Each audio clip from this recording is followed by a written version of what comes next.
although it was never said or written, the dynamics in my family, and I believe in his family, don't talk, don't trust, don't feel. That was, and you don't take your problems outside of the house. You don't talk about that. That's all only the family. It has to stay there and die there with the people. Yeah. Okay. And then as you were married in what year? Let's see. Was it 1961? No, 1968. Oh, 1968. Okay. Yeah. And throughout your marriage, when did you realize this was a problem with his drinking? When did it sort of occur to you that, because you said before that it was sort of normal, everybody in his business, they did that, but was there a time when you realized this maybe this isn't normal, or this is hurting him in some way?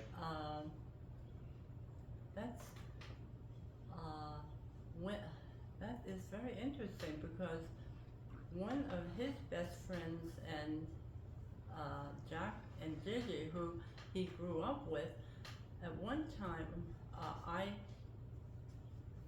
spoke with Gigi and I inquired what she thought. I said, oh, he's not an alcoholic. And I later found out her father was an alcoholic. So she was a child of an alcoholic, but she said, oh, no, that isn't so, Who no. said that? That's okay. That's okay. Who said that, Karen? Gigi Green. Okay. So it was just sort of, you thought that's the way people are, or it's not that unusual, or Well, it's like my experience in Europe. This is life. okay. This is life. Yeah, and as abnormal as it was normal, because that's all I knew. And so anyway, how did I begin? I think one of the ways, we were constantly fighting. And yet we weren't fighting about anything. It wasn't really real. He was financially very successful.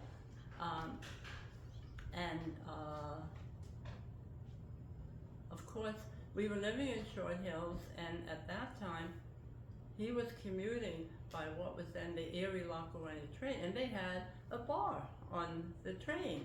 So he would, on the way home, be, drinking, and I thought that was normal. That was the insanity, and the effect on me, and I've come to see the family. It seems as though it's normal, and it's not. And was there ever a point in his life where he tried to deal with this? Well, it came, let's see, every party we attended with his friends, there was also always alcohol involved, and it reached a point where, let's see, I finally convinced Bob to come to a marriage counselor, and he went with me, and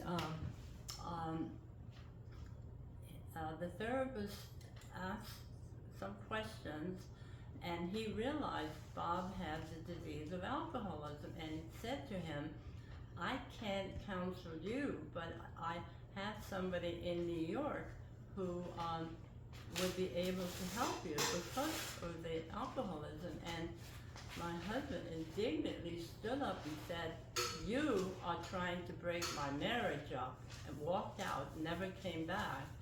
And at that point, I realized whatever alcoholism was, that it was in him.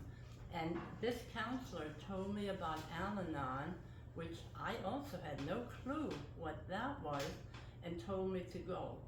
And I did.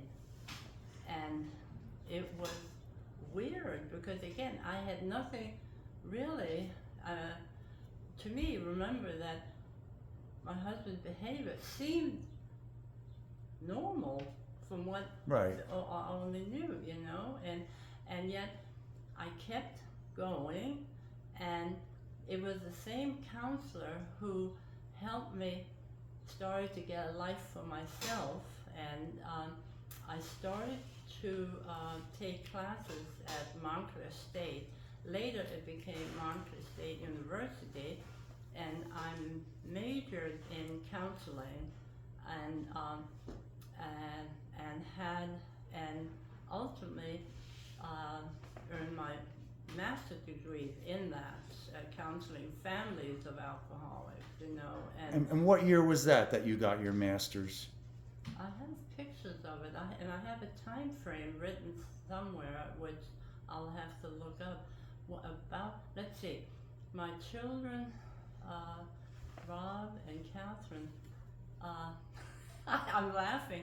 My history teacher, I didn't have a babysitter, and I would drive, and I had asked him if it were all right for my children to be in the classroom, and he said yes. And so they were maybe 7, 5. No, they would have been in school then. So young, around that age. And So you were doing this when you had small children. Yes. Okay, that's very